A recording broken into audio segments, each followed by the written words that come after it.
Okay, so we've looked at oral presentations.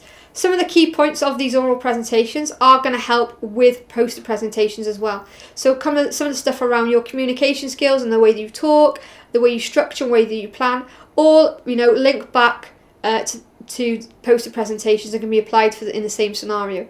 What I thought it is important to do is to give you a little overview of what a poster presentation is. So it basically is checking your ability to succinctly present information, but present it in an attractive way and is message focused.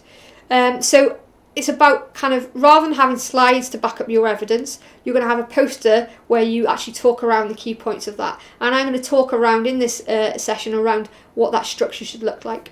In addition to the kind of written format, you can also have digital posters. So for online students and distance learning students, we may use a tool called Glogster for you to present your posters, where you can include videos, audio, and obviously the written elements. The types of poster presentations you might include would be maybe based on a research topic you've been given, or an essay title. It might be a group presentation, it might be a visual essay, or it might even tell a story. So looking at poster design, so if you're going to do a kind of printed version, it can be landscape or portrait, it's totally up to you. The key components, you're going to have a title on there, you're going to make sure you have an introduction, aims, maybe method, key findings and discussion around those key points. Key things, so you need to ensure that your posters have a clear message. You need to make sure you check for spelling mistakes and grammatical errors before you print them. If you're printing these, you're going to be trying to print them at a large sort of from A2, A1 to A0 size. So they're going to be pretty big. So you don't want to spend that money printing your poster out and actually then wasting it because you've got lots of errors and have to reprint it. Make sure your design is clear. So there's a clear layout and how you will read the poster. You could use numbers, letters, or a format for actually reading those, or arrows. I've seen students put arrows from each section. Practice actually reading and explaining your poster. So actually you have a run through of actually going through it. You may even present it to a friend or family member to check that you understand and aware of all the content within your poster. In looking at the design of posters, they should read from left to right. Try and use the same font throughout, and don't have too many font sizes. Okay, obviously you're going to have maybe a larger title, but the main body of text, try and use the same font throughout. Okay, so as I mentioned, the communication, the structure and content of the posters will be the same things that can be applied from what I've covered in oral presentations. But here's a little checklist for your poster presentation. So you can revisit this when you've got a poster presentation, revisit this little video and make sure you've hit these key points. So what is the purpose and who is the intended audience? What is the size required? It might specify in your assessment brief of what size poster we're expecting. We might have some expectations in terms of print quality. The presentation settings, so check your assessment criteria, who you're going to be presenting to, where is it going to be, and check that assessment criteria, what you're going to be marked against. Plan what you want to say, so establish your audience. You need to identify your message, so what, why, how, issues, key findings, importance of the topic, key points, critical reflections, some of these key points of your message. Make sure that they are large enough and they're bright and informative. Use blocks of text, so your key sections are in blocks and you can clearly see where your introduction, your main body, your method or whatever it is that's within your poster is in a block of text. Obviously you can use paragraphs within those blocks. You may number headings. Avoid overloading the poster. You may want to include some visual images and stuff on graphs or diagrams to support what you're discussing.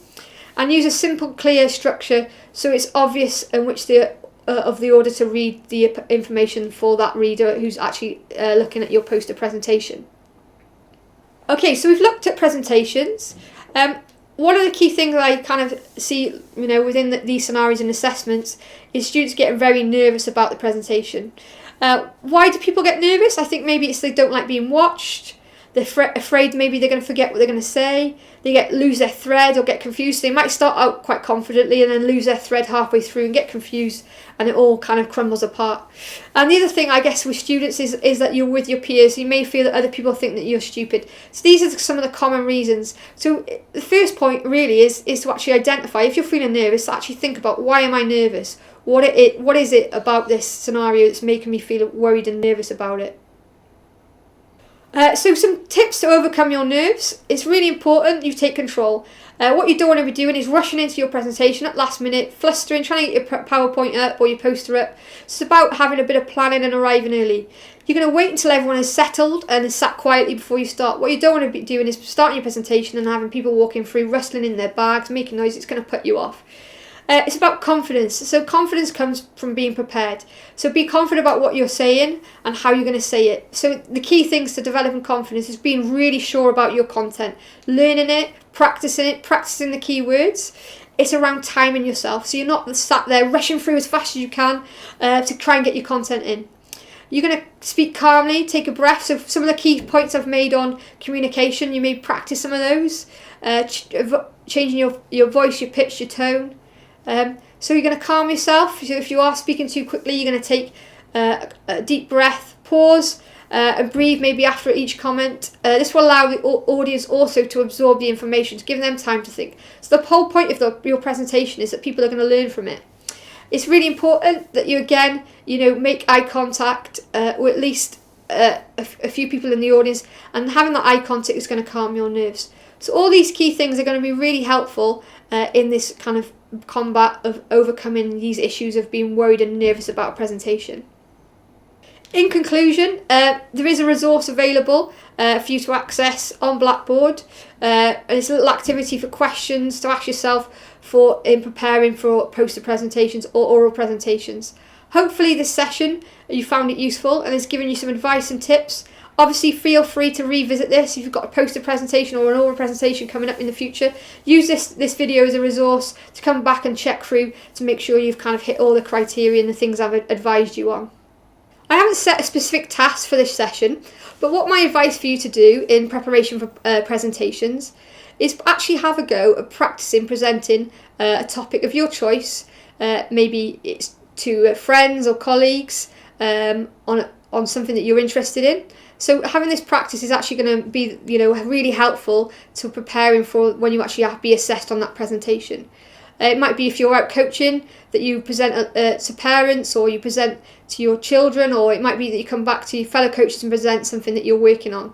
The other thing you might want to do, if you don't have a scenario where you can do that, it could be actually just practicing speaking to a camera. So set up your web camera on your computer, or just complete a little task where you're actually speaking out loud about a topic. And that hopefully should then give you this practice that you're going to need to do before actually coming to an assessed presentation scenario.